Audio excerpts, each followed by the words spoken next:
$2.05 a gallon, not bad, not bad.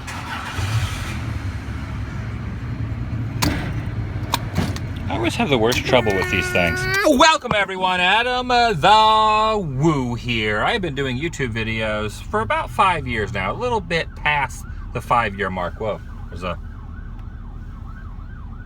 for 5 years I've been doing videos on YouTube, and people always ask, they wonder, what did you do for work before you started doing YouTube videos?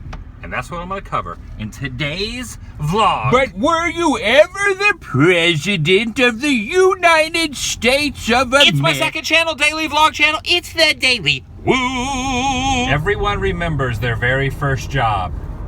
And mine was right over here to the right.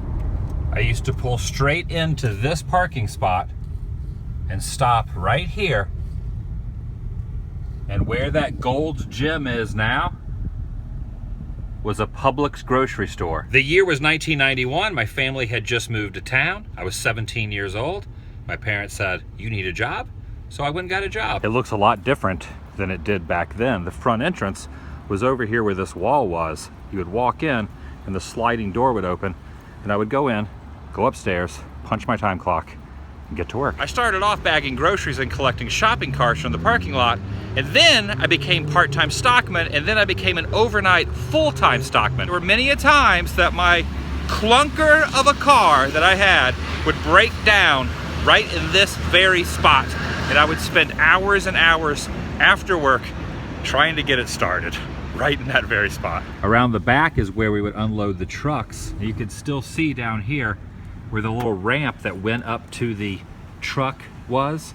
So this would lift up to where the truck, which was parked where that dumpster was, we would take the pallet jack in, pull the pallets off, take it inside that door, stock the shelves. After a couple years working there, a guy in my dad's church who owned a cabinet shop convinced me to go to work for him. I did not, and still don't, know anything about carpentry, but I took the full-time position. There is now a boat shop in its place, but that's where I made cabinets. I spent a lot of time inside those bay doors, sanding and cutting wood. Looks a lot different in there than it did with all that dust. I worked there about 6 months before I was laid off and had to go back to Publix. But it wasn't back to the same store. It was to another one down this road, Buena Ventura Boulevard in BVL. BVL stands for Buena Ventura Lakes. And this is it, the second Publix that I worked for. And after I worked here, it closed and became something else. Now it's closed again. It looks like it's abandoned.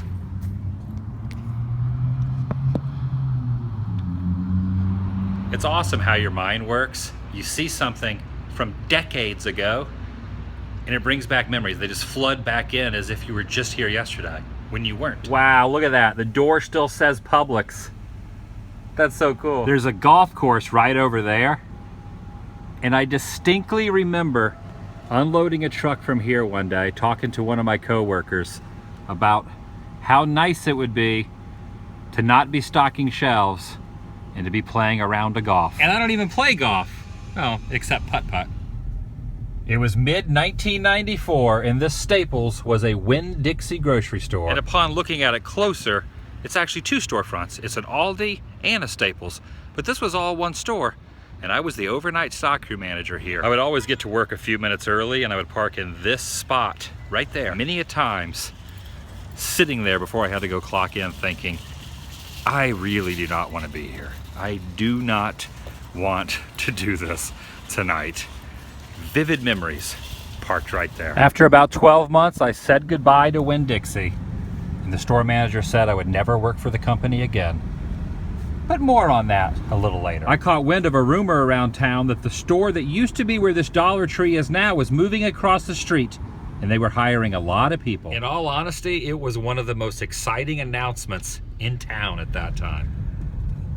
The Walmart Supercenter was about to rear its head upon St. Cloud, Florida. Construction had just ended on the building, and I was one of about 20 to 30 people hired to set the store up. Check out this parking job. Sweet. And basically what that entailed was moving things from the old store to the new store. When we walked in, there wasn't one single shelf or anything anywhere in the building. All of these shelves, all of these products None of that was here. We had our employee meetings right in this spot here, right on this tile. After about a week of setting the store up, they divided us into sections, and because I had grocery experience, I started working in grocery. And this was the aisle I spent most of my time on. Countless hours right here, stocking the peas. After a tenure in the regular grocery department, I became the dairy manager. And over here, there used to be a McDonald's that I would get my breakfast at.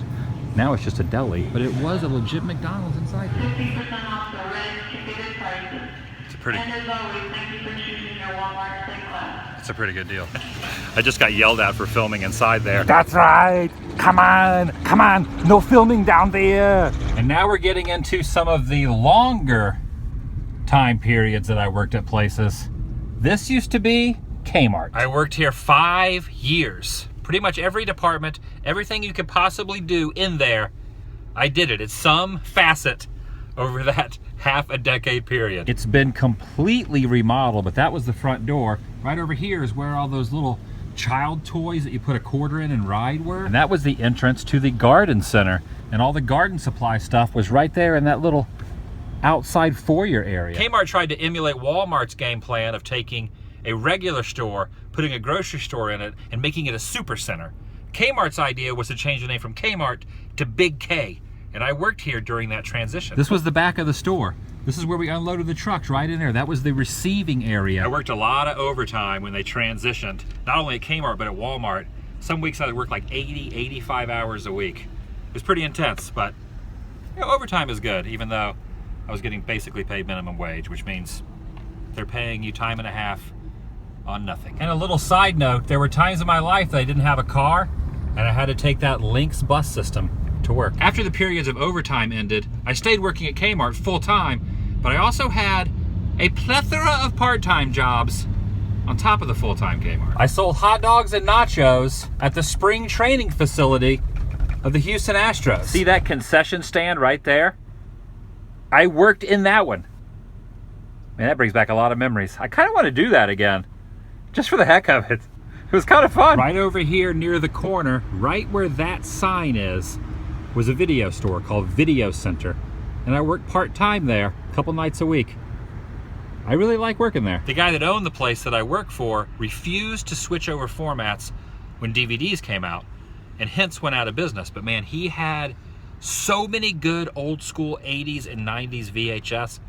I learned a lot about movies working in that place. Right here among this shrubbery, I worked a couple nights a week at what was a miniature golf course. That was the parking lot, and there was a bridge that went this way. And basically I would sit right up there and rent out the golf clubs and the golf balls. And sometimes on slow nights when there weren't a lot of people on the course, I would walk down here to the very first hole, and I would play the first hole over and over and over, and I got pretty good at it. And there are still some remnants of that hole still here. It's kind of sad. And if you look closely, you can see some of the other holes as well, all through here, and some of the wooden posts from the bridges. It does rain a lot in Florida, and one of the tasks I had was to come out here basically with a blower and blow the water off of the course where puddles would accumulate. Man, that was a long time ago. It was called River Adventure Golf on Highway 192, and that was the address. And I am now infested with these little Klingons. Get off of me, Klingons. After Kmart and all those part-time jobs, I once again switched careers to a place right up here. Straight in front of us where these restaurants are was a place called Holiday Villas. I went in the office, applied, and got a job working at a couple of their resorts. And they were right down Poinciana Drive, 3 different properties down that road. The first one was Laguna Bay Villas, and I worked in that little clubhouse right there. The second one was Royal Palm Bay. I would drive in this way to work. And basically I was kind of the manager of the clubhouse. And I use that term very loosely because I was the only one working in there. I think they just give you that title to kind of make you feel better about yourself. And the last place is Villas of Somerset. And of the 3 properties, I think this was the clubhouse I worked the most at. I worked here about 9 months, 10 months.